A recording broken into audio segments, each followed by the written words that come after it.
Bonjour à tous, aujourd'hui c'est le jour de match, le Real Madrid se déplace à Bilbao. On sait que ces déplacements sont assez compliqués de jouer à San Mamés, très difficile aussi de gagner là-bas. Donc c'est la 19e journée de Liga, donc c'est un match qui a été avancé. Ce match aurait dû avoir lieu au mois de janvier, tout comme le match entre Mallorca et Barcelone qui a lieu au moment où je fais cette vidéo. Malheureusement je n'ai pas le score, donc je ne pourrais pas vous donner ce score-là en espérant que Barcelone perde encore quelques points qui nous permettent aussi de prendre, on va dire, une avance un peu dans ce championnat. Donc Mallorca, Barcelone, Bilbao et le Real sont les quatre équipes qui vont jouer la Super Coupe d'Espagne. C'est pour ça qu'on a avancé ces matchs-là pour qu'ils aient lieu maintenant.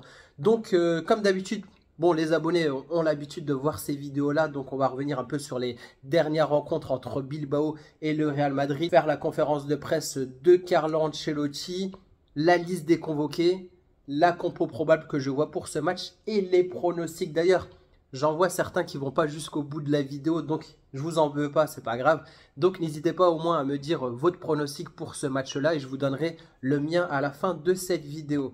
Donc on commence tout d'abord par la statistique, une statistique qui montre que il y a un gros avantage pour le Real Madrid à jouer contre Bilbao. La dernière défaite de l'équipe contre Bilbao en Liga, je répète bien en Liga, remonte à mars 2015. Après cela, ils ont disputé 18 matchs sans défaite. Donc, net avantage du Real Madrid ces derniers temps. Si on regarde les 6 dernières rencontres entre le Real et Bilbao, donc le tout dernier, c'était une victoire à la maison 2-0. Ensuite, à Bilbao, on l'a emporté aussi 2-0. Je me souviens, c'était le premier match de la saison. Ensuite, il y a eu un match nul 1-1 entre le Real et Bilbao. Ensuite, une victoire à San Mamés 2-0.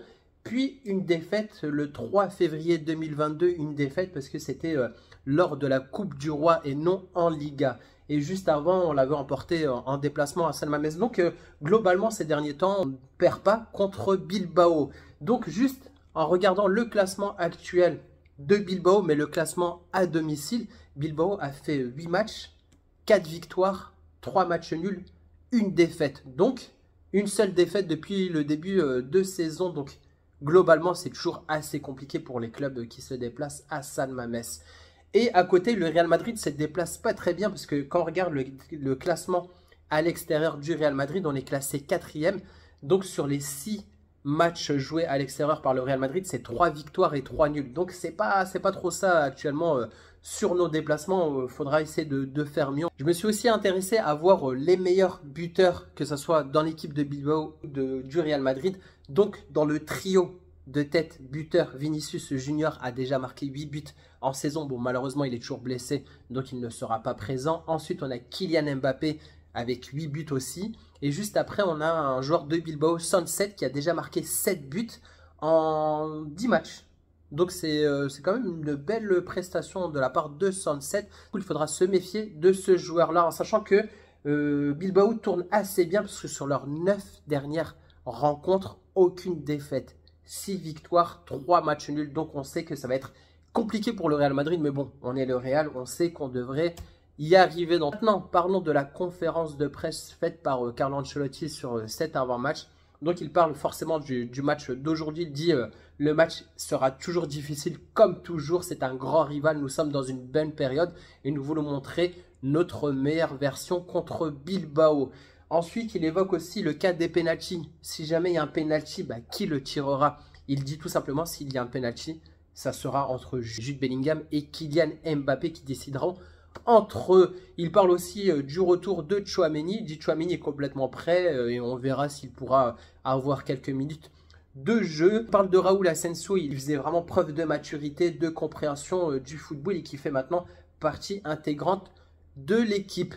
Ensuite, petite info juste pour dire que l'arbitre du jour, c'est José María Sánchez Martínez. Donc, j'ai pas de statistiques au niveau de cet arbitre-là, s'il nous réussit ou pas. Mais globalement, j'ai rien à dire, on va dire, sur cet arbitre-là.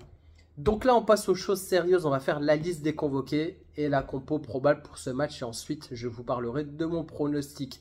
Donc, pour la liste des convoqués, on a Courtois, Lunin, Sergio Mestre pour les gardiens. Ensuite, on a Lucas Vázquez, Valero, Fran Garcia, Rudiger, Ferland Mendy, Raúl Asensio, Lorenzo Aguado qui a ce poste d'arrière droit pour amener une petite doublure, on va dire, supplémentaire à Lucas Vazquez, même si on sait qu'on peut toujours replacer Valverde dans ce poste derrière droit, qu'il avait fait vraiment du bon boulot. Au milieu de terrain, Bellingham, Valverde, Modric, Tchouaméni, son retour, en tout cas ça fait du bien de le revoir revenir de blessure. Arda Güler, Dani Ceballos. Et en attaque, Mbappé, Rodrigo, Hendrick, Brahim. Et pour clôturer, un joueur de la Castilla, Gonzalo. Donc, voilà la compo que je vois pour ce match d'aujourd'hui. Dites-moi ce que vous en pensez. Donc, dans les cages, Courtois. Donc, comme je vous le dis toujours, Courtois, c'est le numéro 1 au Real. Donc là, on va dire, il n'y a pas du tout de débat.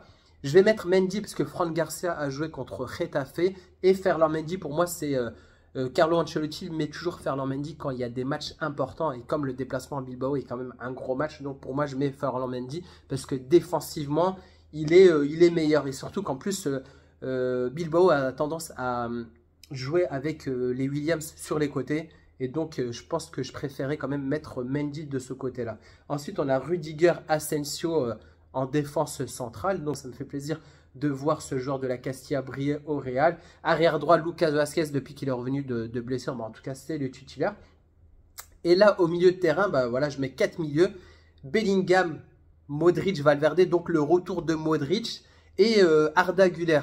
Donc pour moi, je change par rapport à Getafe, parce que pour moi, comme il a mis Dani Ceballos contre Getafe, il laissait, on va dire, reposer Modric. Donc je verrais bien Modric titulaire pour ce match-là. Et peut-être une entrée en jeu en fin de match pour Ceballos.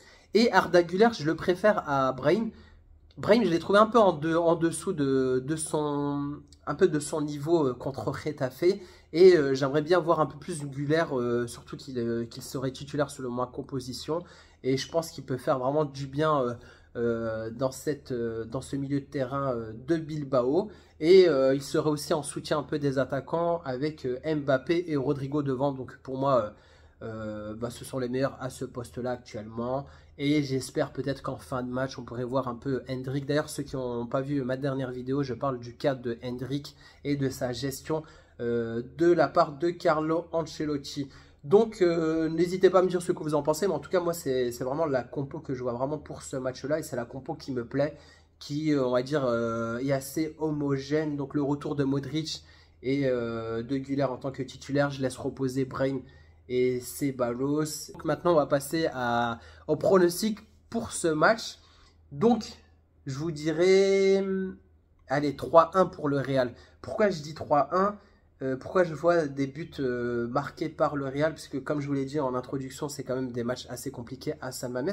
Mais je trouve que le Real s'en sort bien quand c'est en face, tu as une équipe qui est un peu plus ouverte, qui produit du jeu et qui n'est pas forcément en bloc bas. Donc je pense que Mbappé pourrait se régaler, vraiment, pourrait vraiment planter pas mal de buts. Donc s'il fallait choisir des buteurs, je mettrais quand même Bellingham, parce que Bellingham, franchement, en ce moment, c'est vraiment le joueur qui tourne bien. D'ailleurs, il a été élu joueur du mois de novembre du Real Madrid. Et allez, peut-être doublé de Bellingham, d'ailleurs, ça fait peut-être un moment qu'il n'a pas marqué de doublé. Et un but de Mbappé pour lui redonner un peu de confiance.